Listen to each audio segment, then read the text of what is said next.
চট্টগ্রাম বন্দর আমার কাছে কোনো অপরিচিত জায়গা না, যেহেতু এখানেই বড় হয়েছি। ছাত্র অবস্থায় তো এখানে এসেছি জাহাজ দেখার জন্য, এবং যখন জাহাজ থেকে মাল খালাসের দৃশ্য, সেই দৃশ্য ভিন্ন জিনিস। খোলের ভেতরে গিয়ে মাথায় করে বস্তা বস্তা উপরে ওঠাচ্ছে, তারপরে ক্রেন আসলো, ক্রেন দিয়ে পরবর্তী পর্যায়ে, সেই পর্যায় থেকে চট্টগ্রাম বন্দর আজকে বর্তমান পর্যায়ে এসছে। কিন্তু বরাবরই দুঃখ, এটার পরিবর্তন এত শ্লথ কেন? দুনিয়ার সব যদি পাল্টে যাচ্ছে, আমাদের এখানে এটা পাল্টায় না কেন? এটা আজকের প্রশ্ন না। একজন চট্টগ্রামবাসী হিসেবে এই পথে আসা যাবার ক্ষেত্রে দেখা হয়, বিশেষ করে যখন গাড়ি চলে না, আটকে যায়, কি হলো, ট্রাক কি ভর্তি রাস্তা, মাল খালাস করতে পারতেছে না, এদিকে প্লেন মিস করে ফেলছি, এই দুর্ভাবনা। তো কাজে এটা সম্বন্ধে চিন্তা না করে উপায় নেই। কথাবার্তা বলেছি, মাঝে মাঝে লেখালেখি করেছি এটা নিয়ে। তো এবার যখন সুযোগ পেলাম, প্রথম দিন থেকে চেষ্টা করছি যে এটার দিকে নজর দেওয়া, এটা কিভাবে এটার পরিবর্তন করা যায়। তার জন্য প্রথম দায়িত্ব দিলাম লুৎফেসের দিকে, যে এটা তোমার দায়িত্ব, যেমনে পারো মারিয়ে ধরে যাই করে পারো এটারে সোজা করতে হবে, এটাকে এটা সত্যিকার বন্দর হিসেবে তৈরি করতে হবে। আমরা খুবই ইমপ্রেসড, যে যেগুলো ছবি দেখালো, ভালো লাগে, গর্ব লাগে যেটা করে। কিন্তু দুনিয়া তো এখানে আটকে নাই, দুনিয়ার থেকে ও বহু দূর চলে গেছে। দেখার সময় মনে হলো যে এটাকে স্প্লিট স্ক্রিন হলে ভালো হতো। এক পাশে আমরা চট্টগ্রাম বন্দর বর্তমান এবং বিশ্ব বর্তমান পাশাপাশি দেখলে তখন বোঝা যেত যে আমাদের দূরত্বটা কোথায়। আমরা অনেক পিছিয়ে, এবং তো সেই জন্য ঠেলাঠেলি করছিলাম, বারে বারে লুৎফিকে পাঠাচ্ছিলাম। তো জামানের সঙ্গে পরিচয় হয়ে তার সম্বন্ধে রিয়ার অ্যাডমিরাল জামান চেয়ারম্যান সাহেব, তার কথা শুনে একটু আশ্বস্ত হলাম যে একটা লোক আছে, পেছনে লেগে আছে। তো আমাদের দরকার হলো তার একটু সাহায্য করা। তারপরে সাকাওয়াত আসলো, সাকাওয়াতকে বললাম যে আমি আর কিছু শুনতে চাই না, সব এটার পেছনে থাকো, এটা অমুক তারিখের মধ্যে গুলো সব দিয়ে দিতে হবে বন্দর ব্যবস্থাপনার যারা পৃথিবীর সেরা যারা, তাদের হাতে দিয়ে দিতে হবে, যেভাবেই হোক। মানুষ যদি রাজি না থাকে তাদেরকে রাজি করাতে হবে, মানুষকে রাজি করে করার দরকার নেই, রাজি করিয়ে করতে হবে। কারণ এমন এমন একটা বিষয়, এটা পুরো জিনিসটা শুনলে রাজি হওয়ার কোনো কারণ নেই। সবাই চায় এটার ভালো হোক, না বোঝার কারণে সে মনে করছে না আমার ওই ক্ষতি হবে, ওইটা হলে ভালো হবে না, ওইটা তো আমাদের ছিল, খেতে কেন দিচ্ছেন, এসব কথা আসবে। যখন দেখবো যে না এটা সবার জন্য ভালো হবে, তাহলে আমার আপত্তি নেই। তো আসার আগে আবার পাঠালাম আশিককে, যে যাওয়া একটু ব্যাখ্যা করো সবার কাছে যে আমরা কি করতে চাচ্ছি, কেন চাচ্ছি। সেও চেষ্টা করলো। আমার এই চিন্তাটার কারণটা হলো, বাংলাদেশের অর্থনীতি যদি পাল্টাতে হয়, পাল্টাতে হবে, এটা হয় এর অবকাশ নেই, আমাদেরকে পাল্টাতে হবে। তাহলে চট্টগ্রাম বন্দর হলো ভরসা। এটাকে বাদ দিয়ে বাংলাদেশের অর্থনীতি নতুন কোনো পাতা, নতুন কোনো অধ্যায়ে প্রবেশ করার কোনো সুযোগ নেই। এই পথ খুলে দিলে বাংলাদেশের অর্থনীতির পথ খোলে। এই পথ না খুললে বাংলাদেশের অর্থনীতি যতই লাফালাফি, ততই ঝাপাঝাপি করো, কিছু হবে না। তো আমি একজনকে বোঝাচ্ছিলাম যে এটা কেন আমি এরকম মনে করছি। আমি বললাম চট্টগ্রাম বন্দরটা হলো বাংলাদেশের অর্থনীতির হৃৎপিণ্ড। এই হৃৎপিণ্ড যদি দুর্বল হয়, তুমি ডাক্তার বৈদ্য সবকিছু আনো, মেরামত হবে, কিন্তু চলে না। ছোট্ট একটা হৃৎপিণ্ড, তার মধ্যে হলো রোগাক্রান্ত। এই হৃৎপিণ্ডকে তুমি যতই ঠেলাঠেলি করো, এটা দিয়ে বেশি রক্ত সঞ্চালন হবে না। এটি যদি আমরা একমত হই যে বাংলাদেশের অর্থনীতির হৃৎপিণ্ড হলো চট্টগ্রাম বন্দর, তাহলে ওটার যে সাইজের বন্দর আছে, যে সাইজের হৃৎপিণ্ড আছে, ওই সাইজে চলবে না। এই হৃৎপিণ্ড বিশ্ব সাইজের হৃৎপিণ্ড করতে হবে, তাহলে এটা পাম্প হবে, সেটা সারা বাংলাদেশ জুড়ে সেটা সচল হবে। এখান থেকে অর্থনীতি সচল হয়ে তার নালি দিয়ে উপরের দিকে যাবে, সারা দেশ জুড়ে ছড়িয়ে যাবে, আবার সারা দেশের জিনিস এখান দিয়ে বিদেশে চলে যাবে। এটাই হলো হৃৎপিণ্ডের কাজ, এটাই হলো বন্দরের কাজ। বন্দর আরও আছে, কিন্তু এটা হলো একেবারে কেন্দ্রীয়, সবচেয়ে বড় যে জিনিসটা। এখান থেকে সমস্ত কিছু নিয়ন্ত্রিত হবে। কাজে আমরা বললাম যে পৃথিবীর সারা বন্দর ব্যবস্থাপক যারা আছে তাদেরকে ডাকো। দেখলাম যে আগেই ডাকা হয়ে গেছে, কিন্তু কাজটা হচ্ছে না। আমি বারে বারে সবার কাছে আবেদন করছি, এটা তাড়াতাড়ি করে ফেলো। যত দিন যাবে আমরা এই হৃৎপিণ্ডকে আর ওইভাবে স্থাপন করতে পারবো না।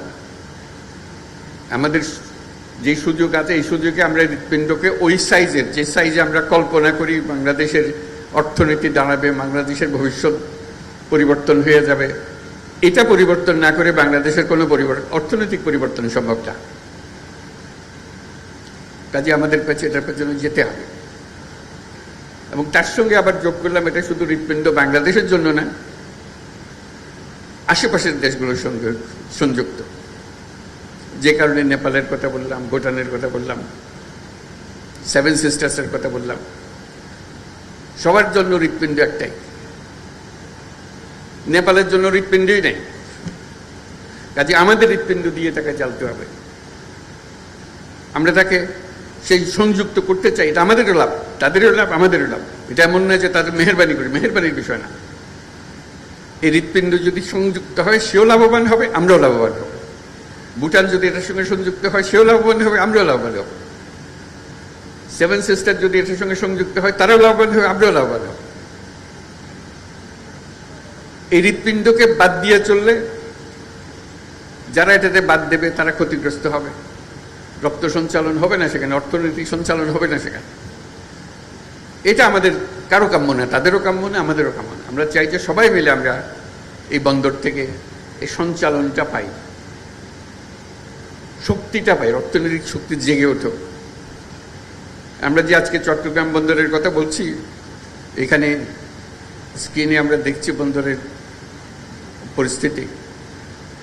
আমাদের মতো দেশে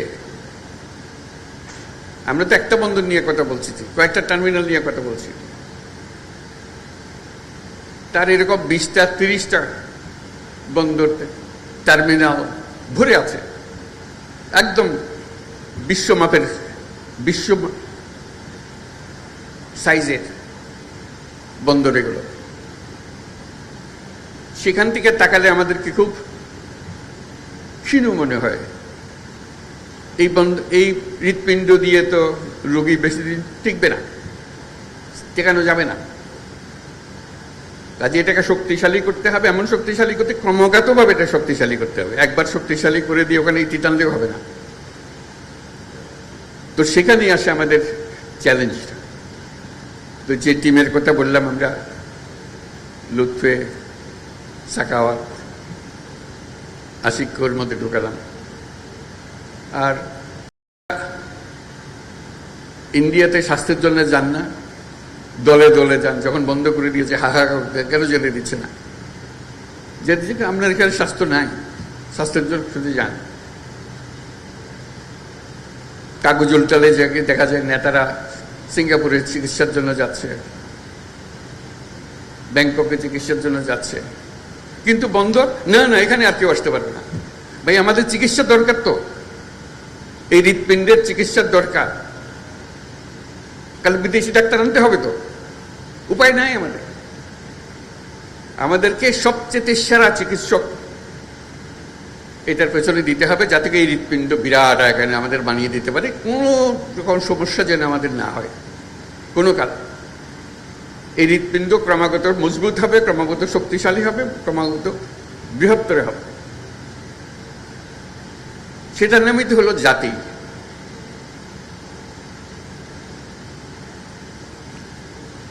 তা না হলে আমাদের সামনে চ্যালেঞ্জটা কি? চ্যালেঞ্জটা হলো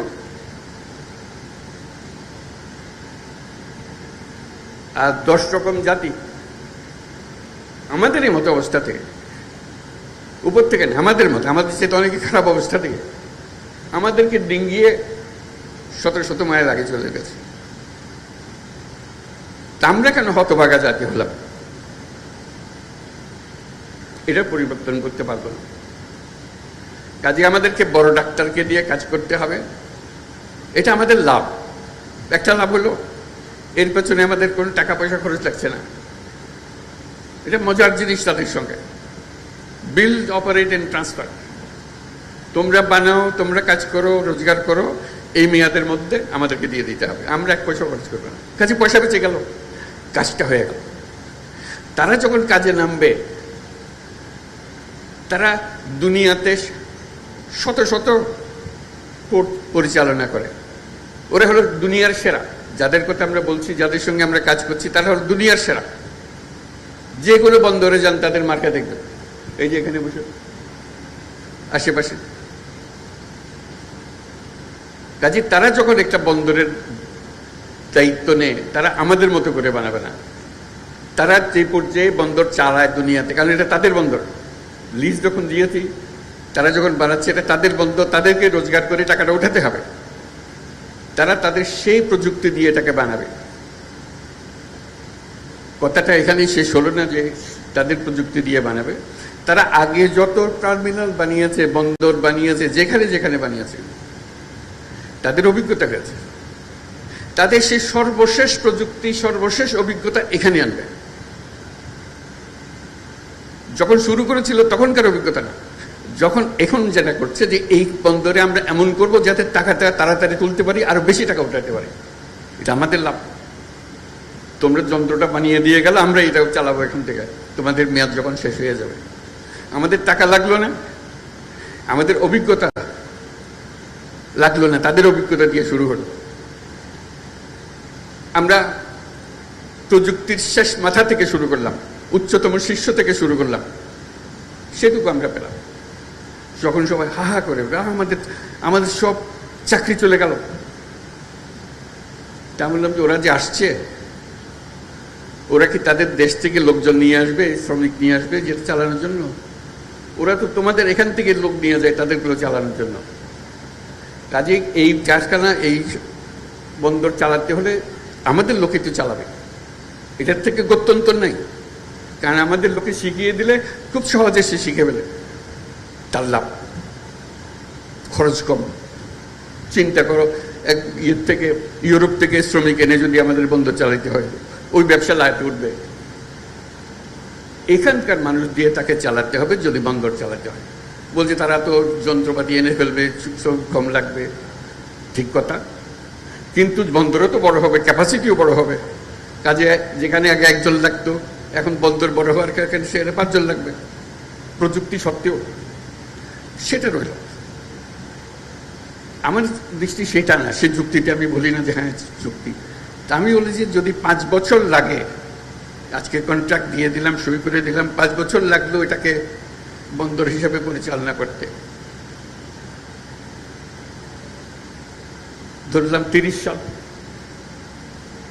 30, 31, 5 বছর। 5 বছর পরে তারা কাজ শুরু করলো, সত্যিকার এর মধ্যে কাজ শুরু হবে, কিন্তু সত্যিকার ফুল স্পিডে কাজ শুরু করলো। ইতিমধ্যে যারা তাদের সঙ্গে কাজ করলো, আমাদের লোকজন যারা কাজ করলো, তারা কিন্তু অভিজ্ঞ হতে আরম্ভ করেছে। ক্রমে ক্রমে তাদের উপরে ভরসা করবে। এর পরবর্তী 5 বছরে আমি একেবারে গ্যারান্টি দিয়ে বলতে পারি, যদি 31 সালে তারা কর্মক্ষম হয়ে যায়, চালু হয়ে যায় সবকিছু, আর 5 বছর 36 সালের মধ্যে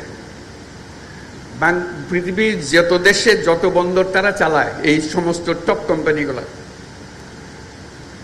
তাদের বহু জায়গাতে বাংলাদেশিরা পরিচালনা করবে।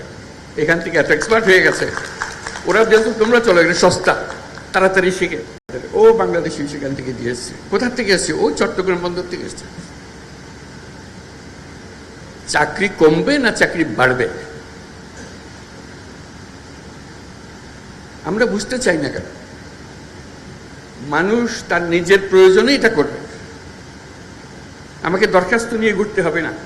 সে সাধবে যে চলো তোমাকে অমুক জায়গাতে পাঠিয়ে দিচ্ছি, তুমি পরিবার নিয়ে চলো, তুমি আমার বন্দরের এই কাজটা করো, তুমি এখানে খুব ভালো কাজ করেছো। তো যে জায়গাটা খালি হবে সেখানে আরেক বাংলাদেশি আরেকজনে পাবে। সে নিজের দেশ থেকে আনে সুবিধা করতে পারবে না, কারণ এরা চটপট শিখে ফেলতেছে। আচ্ছা, বিরাট একটা সুযোগ আমাদের। আমরা আগে যে কোনো জাহাজে চড়ি, জাহাজের নাবিক হলো কোথায়? চাঁদিয়ার নাবিক, সিলেটি নাবিক, এটা আমরা সবসময় জানি। পরে এখন দেখা যাবে যে বন্দরে নামি, বন্দর পরিচালনায় সব বাংলাদেশি, চাঁদগাইয়া, নোয়াখালীরা, বরিশালীরা, যত কথা সব আমাদের দেশি। এটা ছাড়া উপায় নেই তো। আমাদের সেই ক্ষমতা আছে, সেটাকে অবজ্ঞা করে আমরা পাশ কাটিয়ে চলে গেলে আমাদের কপালে আমরা দুঃখ দিলাম। তো সেটাই আমাদের পরিবর্তন। আমরা চাই যে তাড়াতাড়ি কাজটা হোক। সবার কাছে অনুরোধ, সবাই চট্টগ্রাম বন্দরের যে টিম আছে, রিয়ার অ্যাডমিরাল জামান, তার পেছনে আমরা দাঁড়াই। যে আপনি কি করতে চান আমাদেরকে বলেন, আমরা এই আপনার দলে শরিক হলাম। এই চট্টগ্রাম বন্দর সেরা বন্দর হিসেবে আমরা রাখবো। এই জন্য এটা সেরা না হলে বাংলাদেশের অর্থনীতি সেরা হবে না। এই কথাটা আমাদেরকে সবাইকে বুঝতে হবে এবং তড়িৎ সিদ্ধান্তগুলো নিতে হবে, যাতে করে আমরা ওই যে 36 সালের কথা বললাম, যেখানে বাংলাদেশের পৃথিবীর বন্দরগুলো চালাবে, সেই দিনের আমরা অপেক্ষায় থাকলাম। আমি অভিনন্দন জানাচ্ছি চট্টগ্রাম বন্দর কর্তৃপক্ষকে, অভিনন্দন জানাচ্ছি আমাদের সহকর্মী সাকাওয়াত, দৌড়াদৌড়ি করছে সবসময় এটাকে সামনে নিয়ে আসার জন্য, উপদেষ্টা মণ্ডলীর সিদ্ধান্তগুলো চূড়ান্ত করার জন্য। আর যারা লুৎফে, আশিক ও অন্যান্য যারা এর পেছনে শ্রম দিচ্ছে, যাতে করে লোকজনকে বোঝানো যায়, তাড়াতাড়ি অগ্রসর হওয়া যায়। আজকে এখানে দাঁড়িয়ে আমার খুব ভালো লাগলো কথাবার্তাগুলো শুনে, এবং আমি বিশ্বাস করি আমরা যদি দ্রুত চুক্তিগুলো সই করে ফেলতে পারি, কাজগুলো শুরু করে করতে হচ্ছে। অনেক দিন হয়ে গেল, গত হয়ে গেছে, আমাদের আর অপেক্ষা করার সুযোগ নেই। আমাদের যতদিন অপেক্ষা করব আমাদের হৃৎপিণ্ড এত চাপ পড়বে সে একদিন কলাপস করে যাবে, পারবে না, সহ্য করতে পারবে না। তার চাইতে এই অবস্থাতে আমরা ডাক্তারদের হাতে ছেড়ে দিই, তারা আমাদেরকে বানিয়ে দেখাক, আমরা তাদের কাছে শিখে নিই, বুঝে নিই, যাতে করে যেটুকু আমরা পেয়েছি তার চাইতে অনেক বহুগুণ বেশি ভালো করতে পারি। যদি বন্দর ব্যবসাতে বাংলাদেশিদের কথা সবাই সব জায়গাতে স্মরণ করে, তারা জানে বন্দর কিভাবে ম্যানেজ করতে হয়।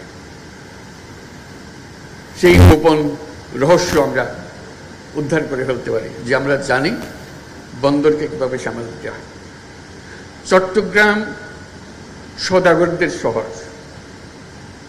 এই নিয়ে চট্টগ্রামের কাজ হলো সওদাগর। নৌকা নিয়ে, পালতোলা জাহাজ নিয়ে কে কোথায় চলে গেছে, এখানে ভিড়েছে। তার আগে এসেছিল আরবরা, এসেছিল পর্তুগিজরা, এসেছিল, কিন্তু বাংলাদেশে চাঁদগার লোকই এই বৃত্তি হিসেবে নিয়েছে সওদাগরে। তারা ব্যবসা চেনে।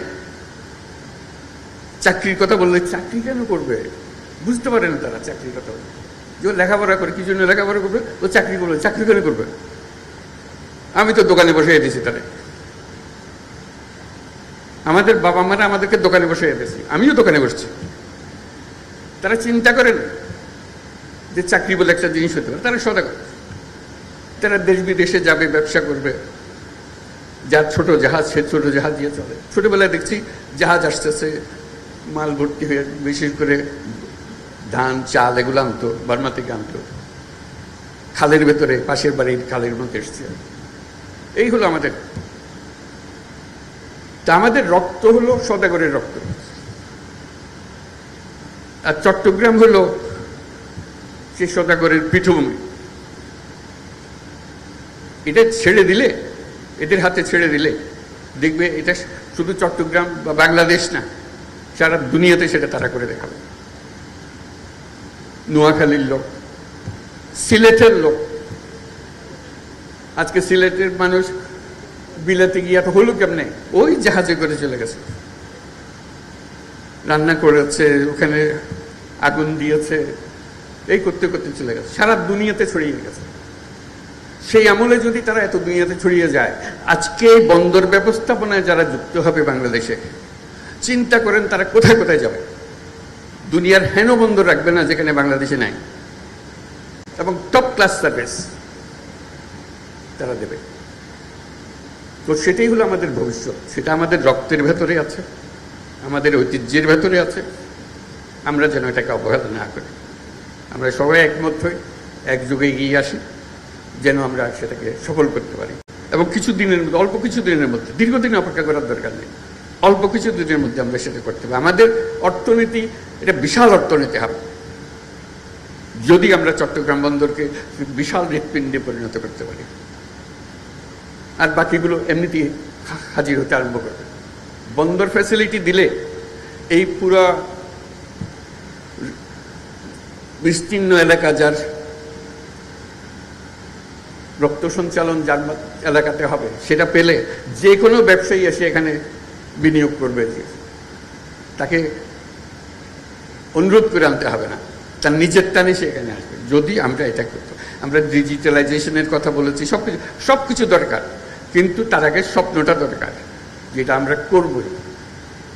সেটাই আমাদের আজকের থেকে আমরা এটা করি, সেটার জন্য আমরা সবাই দেখতে পারি যেটা সচল একটা বিরাট হৃৎপিণ্ডে পরিণত হয়েছে, এবং তার সঙ্গে বাংলাদেশের অর্থনীতি দ্রুত বেগে পরিবর্তিত হতে আরম্ভ করেছে। সবাইকে ধন্যবাদ।